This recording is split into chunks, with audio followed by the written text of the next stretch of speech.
Le club se poursuit, il est 15h30 et à 15h30, on accueille comme tous les jours Serge Julie. Bonjour Serge. Bonjour Julie. Voilà, c'est la petite blague qu'on se fait toute la semaine. Très bien. Donc nous recevons Axel Kahn, le généticien qui nous rejoint. Généticien, président de la Ligue contre le cancer, super activiste contre Vous pouvez vous mettre à côté de le moi, ce sera Covid. plus simple. Rapprochez-vous. Volontiers. Super activiste. Et voilà, j'ai envie de vous demander, on a l'impression, on écoute les uns, les autres, les personnalités médicales, qu'il y a entre vous un débat stratégique sur comment faut-il sortir du moment où nous sommes du non-confinement dans lequel on serait censé demeurer, en tout cas pour un jour, pour une semaine, pour 15 jours. Il va y avoir un moment délicat, le 1er mars, le variant britannique va prendre le devant. Voilà, bref, on sent qu'il y a le no-Covid d'une part. Vous êtes signataire d'une pétition sur le no-Covid. Vous allez nous expliquer ce que ça veut dire. D'autres disent non, il ne faut pas faire ça du tout. Il faut peut-être cantonner les personnes âgées. C'était un nouveau contrat social. Et qui, d'une certaine manière, consiste à dire on va vivre avec le Covid. Alors, expliquez-nous ce débat. Est-ce que ce débat existe vraiment ? Oui, ce débat, il existe et il est légitime.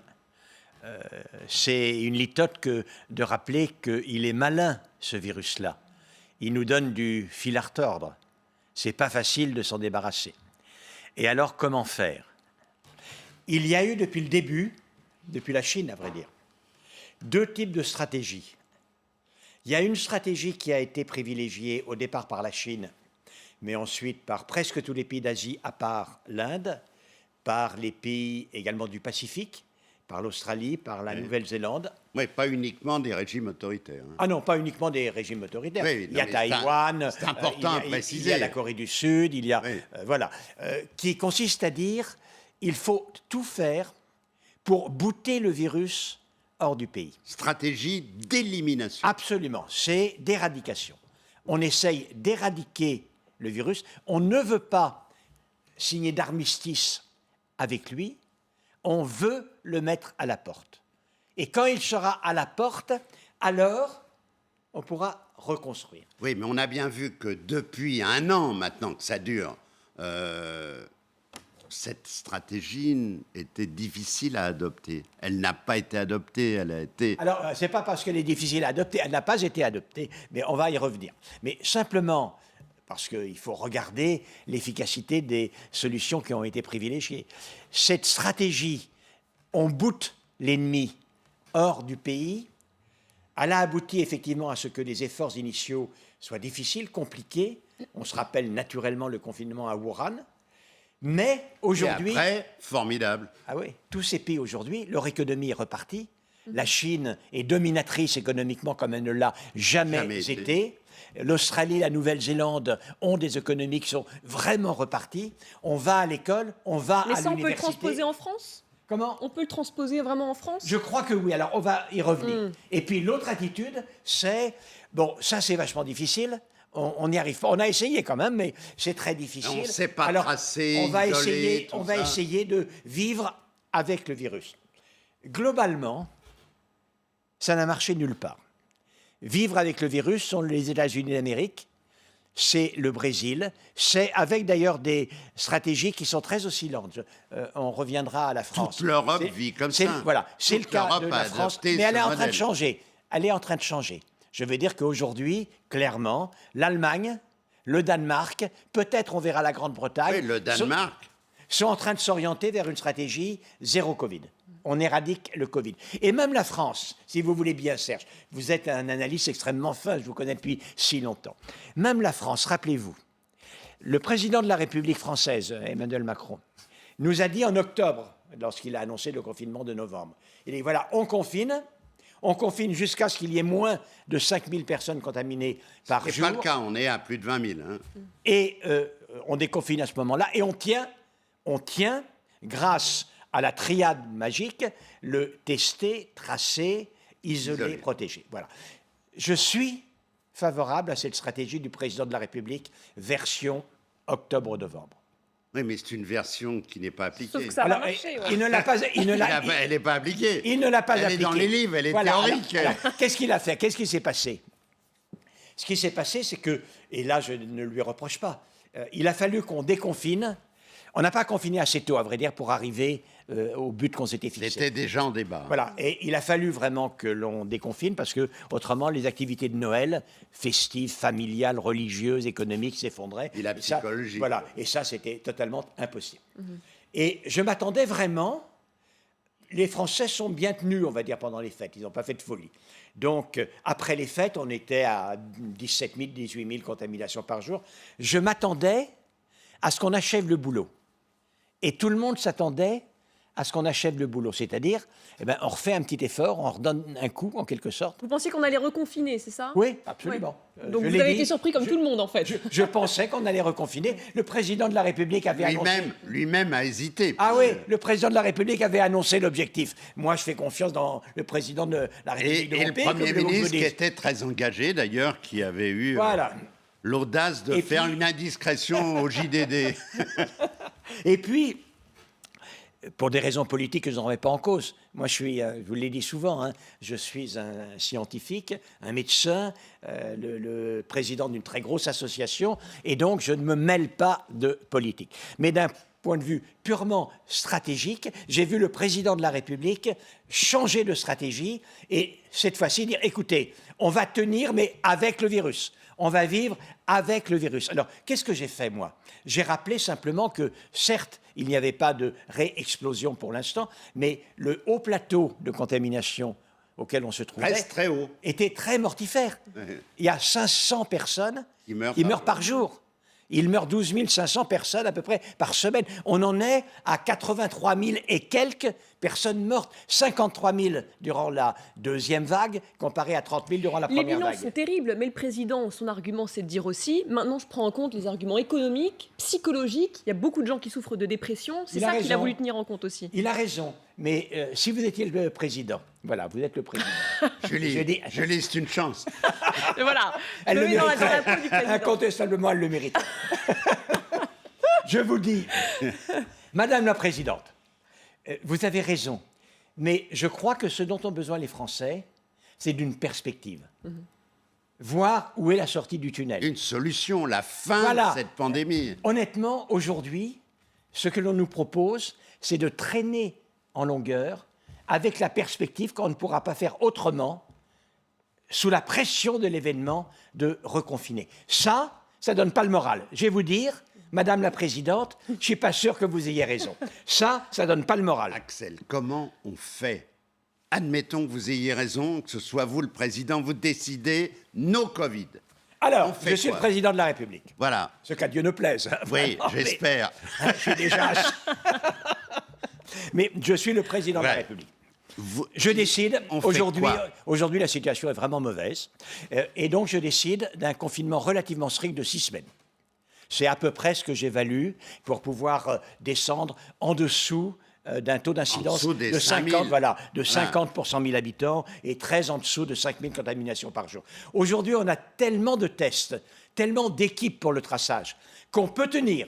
On peut également tenir, d'autant plus que la plupart des pays européens qui nous entourent sont sur cette stratégie d'éradication réellement du virus. On tient au maximum et en même temps, on pousse la vaccination et on espère que effectivement la vaccination plus la réduction drastique, ça donne des perspectives. Alors, ça donne Moi, j'ai des un plan perspectives. et je dis où on va. Voilà. Et Vous c'est- votez pour moi? C'est la création. C'est la. Je ne sais pas si je suis partisan que vous deveniez président. Je vous le souhaite pas. Je vous le souhaite pas, Axel. Moi non Vraiment. plus. Bon, alors donc, je vous aime bien, donc je préfère pas. Je préfère pas. Mais c'est les zones vertes. Hein. Flao, qui défend, le professeur Flao, qui défend lui aussi cette option, dit qu'il faut faire des zones vertes, ce qui est un peu la stratégie en Allemagne, qui est envisagée en Allemagne, et puis surtout au Danemark. Vous parliez du Danemark. Bon, donc faire des zones vertes, ça veut dire quoi? Ça veut dire on isole une région, un département, une ville, et puis on fait en sorte d'éradiquer le Covid totalement dans cette zone. Absolument. C'est ce qui a été fait dans les pays qui y sont parvenus. On a cité cela, et en Australie, en Nouvelle-Zélande, à Auckland et également à Melbourne. Une fois 8 morts et une fois 3 cas. Lockdown. On confine. Confinement. Parce qu'on ne supporte pas une infiltration de l'ennemi. On ne le laisse pas revenir, car on sait qu'il est malin. Le bougre, il est malin. Ouais, et puis il change. Oui, Auckland confine des millions de personnes parce qu'il y a eu 3-4 contaminations. Mais le résultat de tout ça, c'est que à l'arrivée, quand vous regardez en moyenne l'activité du pays, écoutez, Serge Juliet, écoutez, Madame la Présidente. Aujourd'hui, je vais m'y faire à ce nouveau titre. Aujourd'hui, on va sortir de l'émission, ça va être terrible. Aujourd'hui, on confine pas. Mais quoi, c'est dodo, mais trop boulot. Voilà, la vie. Et la seule perspective qu'on a, la vie est diminuée. Voilà. Et donc, combien de temps ça va durer? Est-ce que c'est ça véritablement que l'on propose? Il y a quand même un de vos confrères qui n'est pas d'accord avec vous. On peut-être écouter le docteur Martin Blachier. Lui, il est complètement contre cette stratégie que vous proposez. On l'écoute. Il peut, hein. Je pense que c'est complètement à côté de la plaque, cette stratégie zéro Covid, surtout de l'amener maintenant. C'est-à-dire que là, on a des doses de vaccins. Fin mars, on aura vacciné la moitié de notre population vulnérable. La stratégie zéro Covid, ça commence par 2 mois de confinement strict pour qu'il n'y ait quasiment plus de circulation virale. Donc il voit bien que ça ne colle pas. Alors je réponds à mon très cher confrère que les pays qui ont vacciné massivement ont également confiné. C'est la Grande-Bretagne, c'est Israël, et le mix des deux c'est le mix. est de loin la meilleure solution. Et il y a une autre raison, et ça, un épidémiologiste comme mon cher confrère, le docteur Blachier, devrait le savoir, c'est qu'une des raisons pour lesquelles il faut à tout prix faire diminuer la circulation virale, c'est que plus il y a de circulation virale, plus il y a d'émergence de nouvelles souches mutantes et qui résisteront, y compris à l'immunité antérieure et à l'immunité vaccinale. Et donc, c'est une mauvaise action de faire cela. C'est une mauvaise action, d'une certaine manière. Et donc, je veux en sortir le plus vite possible. Je ne veux pas confiner les gens, je n'aime pas être confiné. Mais je veux en sortir, donner de vraies perspectives le plus vite possible. Et pour ça, il faut faire durement les choses nécessaires. En se donnant la mort, mon père m'a laissé une lettre qui commençait par cela. Tu es, Axel, sans doute celui de mes fils qui est le plus capable de faire durement les choses nécessaires. Eh bien, il faut faire durement les choses nécessaires pour s'en sortir. Et donc confiner seulement les personnes âgées, comme certains le recommandent, d'ailleurs au sein du conseil scientifique, ou en tout cas l'évoquent, ça, c'est pas une bonne solution non plus. C'est pas que c'est pas une bonne solution. J'étais très triste ce matin, parce que les signataires de cette tribune dans The Lancet sont pour presque la moitié, ou les 3/4 d'entre eux, ils sont 6. Ils sont 5, hein. 5 ou 6. Dont le président Delfrécy. Dont le président Jean-François Delfrécy et dont le président du Haut Conseil de la Santé publique, Franck Chauvin. Tous les deux sont des amis extrêmement proches. Mais honnêtement, c'est pas digne d'eux d'avoir écrit ça. Je le dis franchement. C'est pas digne d'eux. Mais je vais vous le dire, c'est pas un jugement de valeur, naturellement. C'est que, quels sont les chiffres? Donc, vous avez dit 83 000 morts. Sur les 83 000 morts, il y a 41 000 morts qui viennent des EHPAD. Comme dans les EHPAD... La moitié, hein, c'est la moitié. Oui, c'est à peu près la moitié. Comme dans les EHPAD, il y a 600 000 à 1 million de personnes, ça veut dire que à peu près jusqu'à 0,6% des personnes des EHPAD sont mortes. Quand vous regardez maintenant les personnes âgées en dehors des EHPAD, où elles étaient confinées, non confinées en dehors des EHPAD, elles avaient 100 fois moins de risque de mourir. C'est ça les données. Et comment, avec des chiffres comme ça, ils peuvent avancer avec des propositions qui sont d'une stupidité insigne de cet ordre. Ça, honnêtement, pour des gens qui sont de qualité, je les connais bien, c'est absolument incompréhensible. Oui, vous dites c'est incompréhensible. Vous avez une petite explication? Je ne sais pas. Jean-François Delfrécy, depuis... C'est des gens remarquables. Respectables. Voilà, extrêmement... Je veux dire, en plus, pour Jean-François Delfrécy et Franck Chauvin, c'est vraiment des amis extrêmement proches et je suis triste de parler d'eux comme cela aujourd'hui. Mais je ne comprends pas. Je veux dire que, d'une certaine manière, mon incompréhension est la hauteur de l'estime que j'ai pour eux. Vraiment, les chiffres indiquent que ça n'a ni queue ni tête. Ça n'a pas de sens. Voilà. Oui, parce que, y compris dans cette tribune du Lancet, il n'y a pas d'autres propositions que la question de l'auto-isolement des personnes âgées. Qu'est-ce qu'ils disent en plus, écoutez, faisant un peu de sociologie? Ils disent, sans doute les jeunes seraient prêts à faire des efforts si les vieux acceptaient de faire des efforts. Ouais, Je vous rappelle que ce les qui vieux qui s'appelle sont... le nouveau contrat social. Voilà. Et je vous rappelle que les vieux qui sont confinés dans les EHPAD, très confinés réellement, ils sont morts comme des mouches. Une hécatombe réellement totale. Et en dehors des EHPAD, ils ne sont pas tant morts que cela, en réalité. Oui, absolument. C'est ça qui est absolument la réalité. C'est relativement honteux parce qu'on présente d'une certaine manière tous les ingrédients d'une pseudo-guerre des âges et des générations qui n'a aucune raison d'être. Moi, mes petits-enfants sont très solidaires de leur papy. Et moi, je suis très solidaire de mes petits-enfants. Est-ce qu'il y a une rupture de génération entre mes petits-enfants qui souffrent, dont je suis très solidaire, et même quand je vous propose une stratégie, c'est aussi pour eux.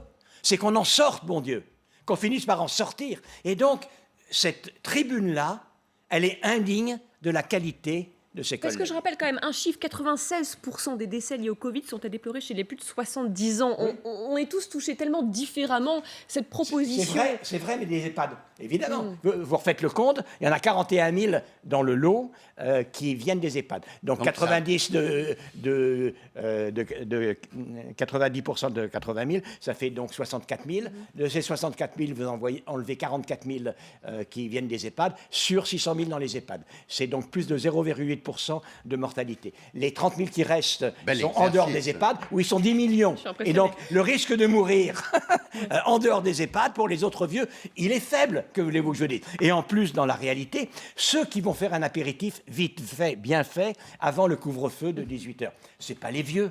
Ceux qui font des fêtes sauvages, c'est pas les vieux. Les vieux, ils ont tendance, ma foi, à sortir quand il faut sortir. Ils prennent plutôt des précautions, en moyenne plutôt plus que les autres. Et donc, simplement, je le dis franchement, c'est absurde. Ça n'a ni queue ni tête, et d'un point de vue sanitaire, et d'un point de vue sociologique. Axel, avant de se quitter... Je suis direct, hein. Oui, mais c'est bien. C'est formidable, formidable. La pandémie a baissé de 16% dans le monde. En même temps, vous êtes nombreux à redouter le début mars. Pourquoi ? Parce que c'est le moment où le variant britannique et peut-être d'autres vont prendre le dessus au sein de la pandémie. Alors, qu'est-ce qui se passe aujourd'hui ? Il y a les souches antérieures. Vous comprenez ça ? Oui, absolument. Vous savez, je suis normalement intelligent. Donc, moi qui ne le suis pas, j'ai du mal. Voilà. Vous avez quelques secondes pour nous expliquer. Les souches antérieures sont en train de diminuer beaucoup. Oui. La souche britannique... Voilà, les deux courbes sont comme ça. Voilà, sont en train sont comme vos bras. Et donc, à l'heure actuelle, ça se compense à peu près. Mais quand, effectivement, on n'aura plus de diminution des souches antérieures et encore une augmentation... donc là, on aura une explosion. C'est pas sûr. Ou... C'est pas sûr. Mais en effet... Il y a un risque. Ah ben oui, il y a un risque. Tout le monde sait qu'il y a un risque. Merci beaucoup, merci Formidable. Professeur Axel Kahn d'avoir pris le temps de répondre à toutes nos questions sur LCI cet après-midi. Merci à vous, Serge July. Tout de suite, vous avez rendez-vous avec Pascal Perry qui revient sur ces grands groupes dont les pertes de chiffre d'affaires sont très importantes. Il va analyser tout ça avec ses invités. Moi, je vous souhaite un très bon week-end sur LCI. Vous étiez bien accompagné devant votre programme avec Santiane.fr. Santiane, des experts santé pour une complémentaire adaptée. Profitez de votre programme avec les gélules végétales Prostasecura, solution naturelle pour les troubles urinaires liés à la prostate, en pharmacie et sur vitalco.com.